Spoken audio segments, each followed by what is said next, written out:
Bonjour, dans les cours de l'anatomie de l'appareil respiratoire, aujourd'hui on va voir les fosses nasales et les sinus paranasaux. Voici les objectifs à retenir dans ce chapitre. On doit connaître la topographie des fosses nasales et des sinus paranasaux et comprendre la vascularisation et l'innervation. Le plan du cours comprend une introduction, situation, l'anatomie descriptive. Dans l'anatomie descriptive, on va voir les parois, les orifices et la muqueuse. Puis on va parler de la vascularisation, l'innervation, et puis on va voir les sinus paranasaux.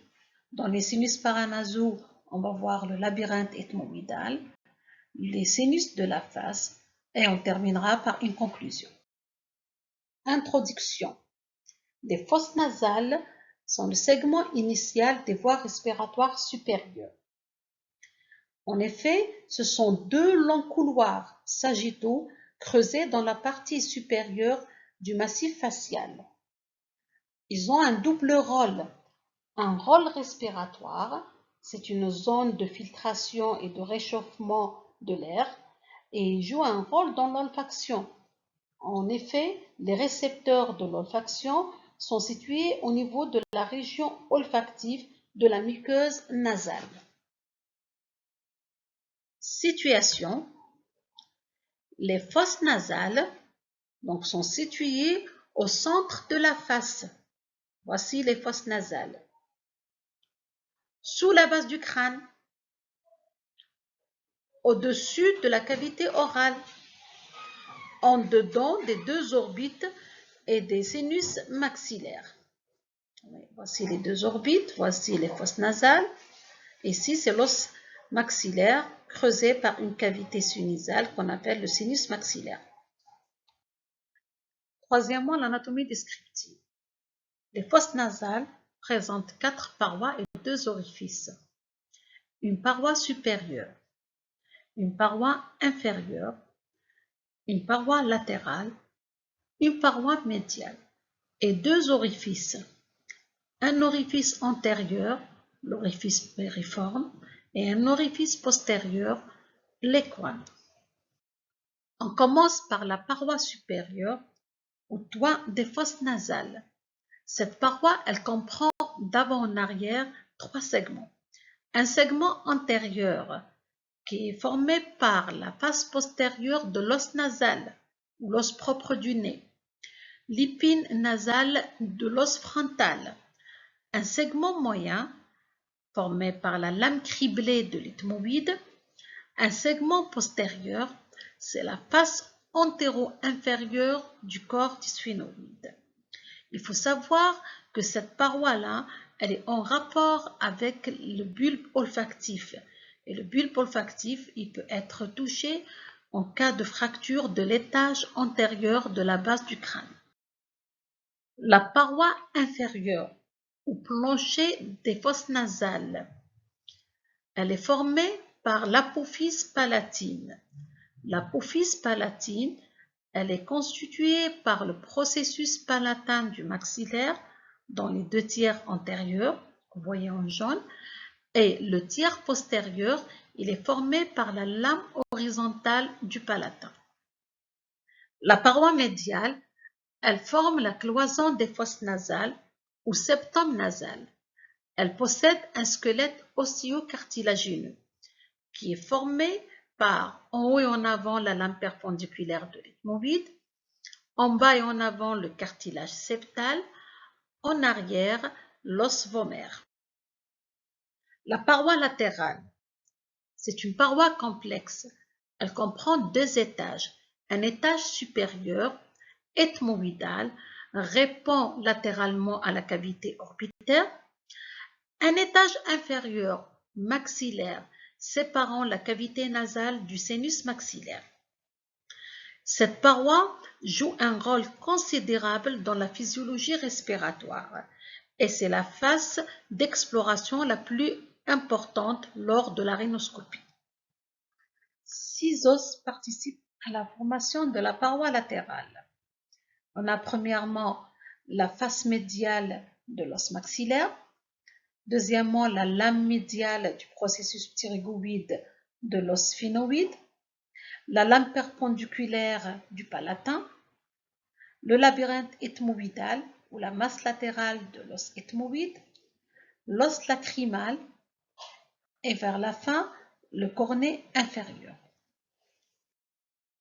De point de vue topographique, on peut distinguer à la paroi latérale trois régions. Une région antérieure, pré-turbinale, en avant des cornets. Une région moyenne, turbinale, en regard des cornets.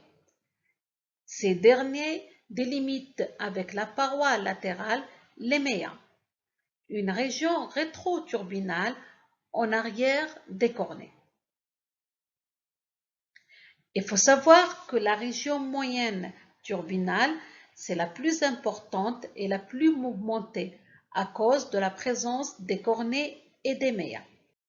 Les orifices.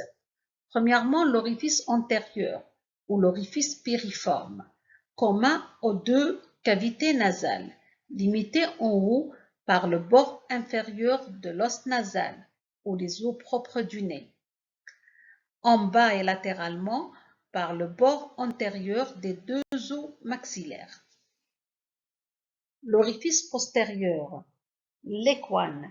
Les cavités nasales s'ouvrent en arrière dans le nasopharynx par un orifice propre à chacune d'elles, appelé l'équane, limité en haut par le corps de l'os sphénoïde, en bas par le bord postérieur de la lame horizontale du palatin, médialement le bord postérieur du vomère et latéralement la lame verticale du processus pterygoïde.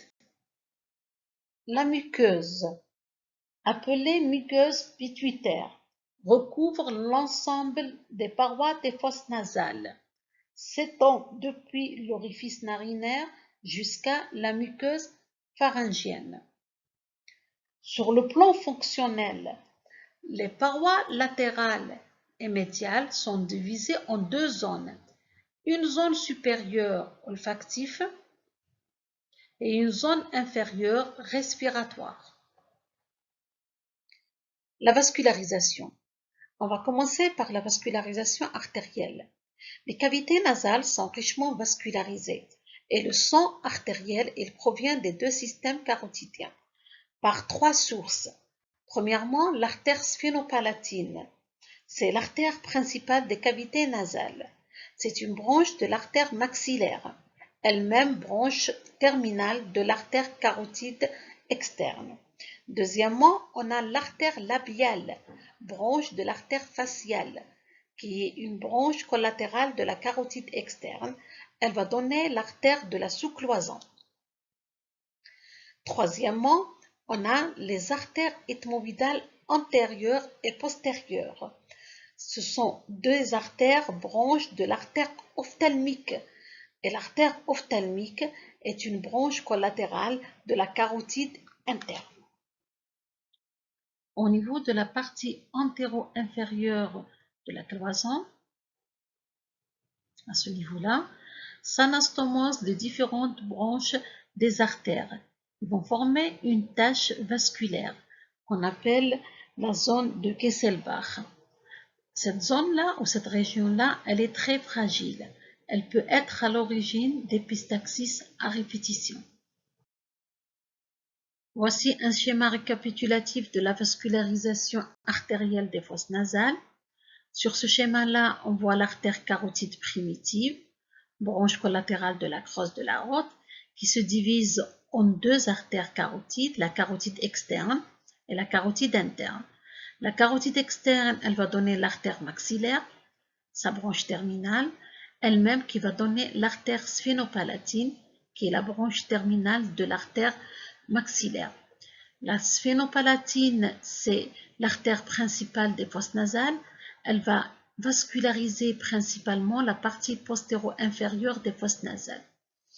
On voit ici également les branches nasales qui viennent de la labiale supérieure, elle-même branche de l'artère faciale. La carotide interne donne l'artère ophtalmique qui elle-même va donner les artères ethmoïdales antérieures et postérieures qui vont assurer la vascularisation de la partie supérieure et antérieure des fosses nasales. Ces différentes branches vont s'anastomoser entre eux, formant une tache vasculaire très fragile, donc risque de saignement ou épistaxis. Le drainage veineux. Les veines sont satellites des artères et se drainent vers 3 courants.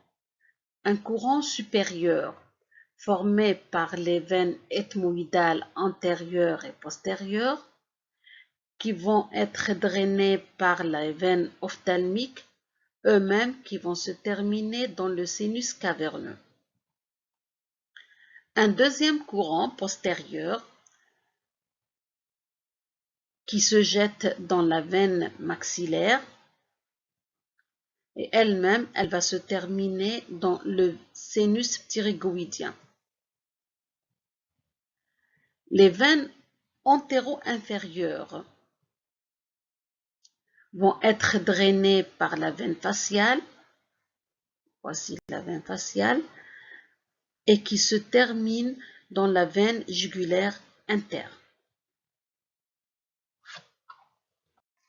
Le drainage lymphatique se fait vers les nœuds rétropharyngiens, jugulaire interne profond et submandibulaire. L'innervation des fosses nasales. L'innervation des fosses nasales est double. Elle est sensorielle par les nerfs olfactifs et sensitive par les nerfs de la sensibilité générale. À cette innervation s'intègre l'innervation végétative, sympathique et parasympathique. L'innervation sensorielle, elle est assurée par les nerfs olfactifs.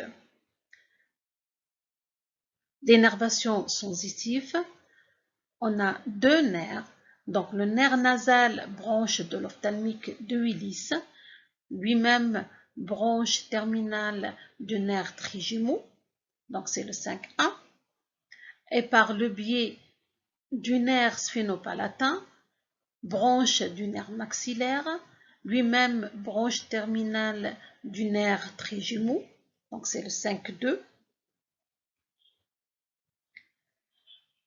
Et l'innervation végétative, sympathique et parasympathique, responsable de la sécrétion de la muqueuse des fosses nasales, elle vient du ganglion sphénopalatin. Voici un schéma récapitulatif de l'innervation des fosses nasales. L'innervation sensorielle, elle dépend du nerf olfactif. Les filets nerveux du nerf olfactif, ils traversent la lame criblée pour se terminer dans le bulbe olfactif. L'innervation sensitive, elle dépend du nerf trijumeau, la 5e paire crânienne, par le biais de 2 nerfs, le nerf ophtalmique de Willis et le nerf maxillaire.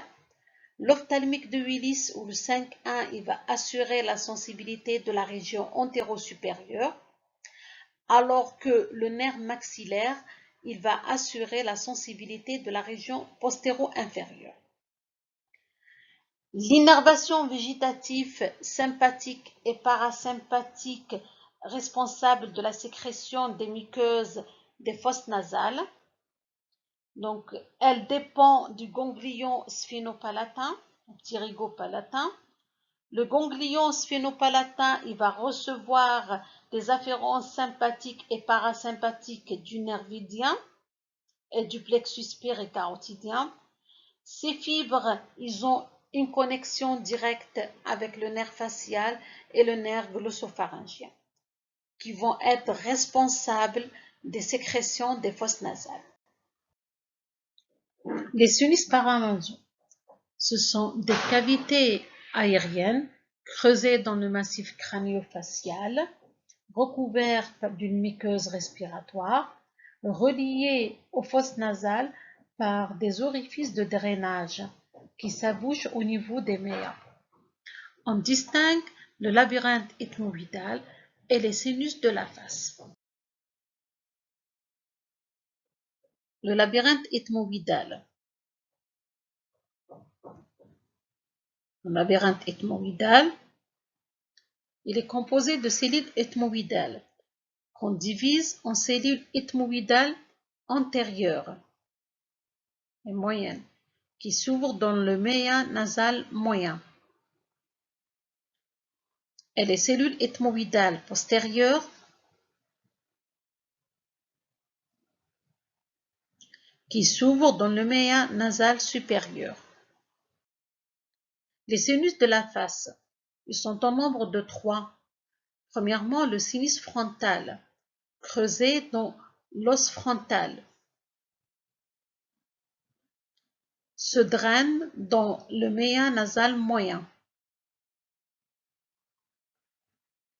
Deuxièmement, le sinus phénoïdal, creusé dans l'os phénoïdal, dans le corps de l'os phénoïdal, s'ouvre dans le méa nasal supérieur. Le sinus maxillaire, appelé également antidygmore, est le plus volumineux des 3 sinus de la face. Il est creusé au sein du corps de l'os maxillaire. Voici le sinus maxillaire. Sa zone de projection antérieure est située au niveau de la région de la joue, entre le rebord inférieur de l'orbite, et l'arcade dentaire supérieure. Il se draine dans le méa nasal moyen. Voici un diagramme de la paroi latérale des fosses nasales. C'est un diagramme de la paroi latérale des fosses nasales avec les cornets. Cornet supérieur, cornet moyen, cornet inférieur. Et on voit les méas. Dans le méa supérieur s'ouvrent les cellules ethmoïdales postérieures et le sinus phénoïdal. Dans le méa moyen, on a dit qu'on a l'ouverture du sinus frontal, les cellules ethmoïdales antérieures et le sinus maxillaire. Et dans le méa inférieur, l'ouverture du canal lacrymonasal. La vascularisation et l'innervation. La vascularisation artérielle, elle dépend des 2 artères carotides. La carotide interne, par le biais de l'artère ophtalmique, qui va donner des branches pour le sinus phénoïdal, le labyrinthe ethmoïdal et le sinus frontal. La carotide externe par le biais de l'artère maxillaire interne qui va vasculariser le sinus maxillaire. Les veines sont satellites des artères. L'innervation, donc l'innervation sensitive des cavités sinusales, elle dépend du nerf trijumeau par le biais de ces 2 branches terminales, donc l'ophtalmique de Willis, donc le 5-1 qui va assurer la sensibilité des sinus phénoïdales, labyrinthe ethmoïdal et le sinus frontal, et le nerf maxillaire qui va assurer la sensibilité du sinus maxillaire. En conclusion, on va dire que la pathologie des cavités nasales et des sinus paranasaux, elle est très fréquente. De ce fait, la connaissance de l'anatomie est essentielle pour comprendre la pathologie ORL. Merci.